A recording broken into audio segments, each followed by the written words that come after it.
حضرت عبداللہ ابن مسعود رضی اللہ عنہ فرماتے ہیں کہ ایک آدمی نے کسی غیر عورت کا بوسہ لیا، پھر احساس ندامت و شرمندگی کے ساتھ رسول اللہ صلی اللہ علیہ وسلم کی خدمت اقدس میں حاضر ہو کر واقعہ کی خبر دی اور آپ سے اس کا حکم پوچھا۔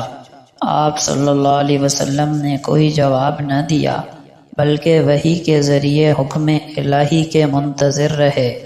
اسی دوران اس آدمی نے نماز پڑھی، جب ہی اللہ تعالیٰ نے یہ آیت نازل فرمائی۔ ترجمہ: اور نماز کو دن کے دونوں کناروں میں اور رات کی چند گھڑیوں میں پڑھا کرو، کیونکہ نیکیاں یعنی نمازیں برائیوں کو مٹا دیتی ہیں۔ آیت کے نازل ہونے کے بعد اس آدمی نے کہا، یا رسول اللہ، یہ حکم میرے لیے ہے یا پوری امت کے لیے؟ آپ صلی اللہ علیہ وسلم نے فرمایا، نہیں، یہ حکم میری پوری امت کے لیے ہے۔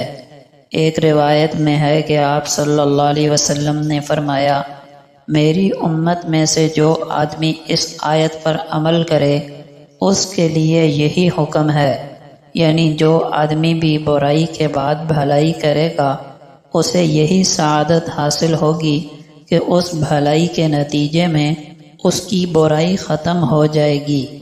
فائدہ: جن صاحب کا یہ واقعہ ہے، جامع ترمذی نے ان کی ایک روایت نقل کی ہے جس میں وہ خود راوی ہیں کہ میرے پاس ایک عورت کھجوریں خریدنے کے لیے آئی۔ میں نے اس سے کہا کہ میرے گھر میں اس سے زیادہ اچھی کھجوریں رکھی ہوئی ہیں، اس لیے تم وہاں چل کر انہیں دیکھ لو۔ چنانچہ وہ میرے ہمراہ مکان میں آ گئی۔ وہاں میں شیطان کے بہکاوے میں آ گیا اور جذبات سے مغلوب ہو کر اس اجنبی عورت سے بوس و کنار کر لیا۔ اس نے میرے اس غلط اور نازیبا رویے پر مجھے تنبیہ کرتے ہوئے کہا کہ بندہ خدا، اللہ کے قہر و غضب سے ڈرو۔ چنانچہ خوف خدا سے میرا دل کانپ گیا اور میں نہایت ہی شرمندہ اور شرمسار ہو کر بارگاہ رسالت میں حاضر ہوا۔ چنانچہ بارگاہ رسالت میں ان کے ساتھ جو معاملہ ہوا وہی حدیث میں ذکر کیا گیا۔ آیت کریمہ میں دن کے دونوں کناروں سے دن کا ابتدائی حصہ اور انتہائی حصہ مراد ہے، اور دن کے ابتدائی حصے سے فجر کی نماز اور آخری حصے سے ظہر و عصر کی نمازیں مراد ہیں۔